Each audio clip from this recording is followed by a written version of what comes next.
मेरा नाम सोनू कंवर, कक्षा 7 है। कलयुग समाज के अशुभ लक्षण। कुटुंब कम हुआ, संबंध कम हुआ, प्रेम कम हुआ, मर्यादा कम हुई, लाज लज्जा कम हुई, विनम्रता कम हुई, समर्पण कम हुए, पुस्तक वाचन कम हुआ, खान पान की शुद्धता कम हुई, बाल कम हुए, कपड़े कम हुए, नींद कम हुई, घी मक्खन कम हुआ, पीतल तांबे के बर्तन कम हुए, भाई भाई का प्रेम कम हुआ, सत्य कम हुआ, अतिथि कम हुए, धैर्य कम हुआ, श्रद्धा और विश्वास कम हुआ, बड़ों का सम्मान कम हुआ और भी बहुत कुछ कम हुआ, जिससे जीवन सहज था, सरल था। संतान को दोष न दे।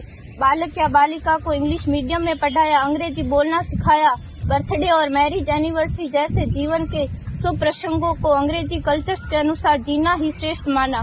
माता पिता को मम्मी डैड कहना सिखाया। जब अंग्रेजी कल्चर से परिपूर्ण बालक या बालिका बड़ा होकर आपको समय नहीं देता, आपकी भावनाओं को नहीं समझता, आपको तुच्छ मानकर आपसे जुबान लड़ाता, जब आपको बच्चे में कोई संस्कार नजर नहीं आता, तब घर के वातावरण को गमगीन किए बिना, संतान को दोष दिए बिना एकांत में जाकर रो लीजिएगा, क्योंकि पुत्र या पुत्री की पहली वर्षगांठ से ही भारतीय संस्कारों के बजाय, मंदिर जाने के बजाय केक कैसे काटा जाता है, यह सिखाने वाले आप और अम्मी है। जब बच्चा पहली बार घर से बाहर निकलता है तो प्रणाम और आशीर्वाद के बदले बाय बाय कहना सिखाने वाले आप और अम्मी है।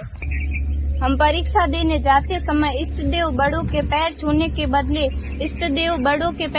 के बदले बेस्ट ऑफ लक कहकर परीक्षा भवन तक छोड़ने वाले आप और अम्मी है।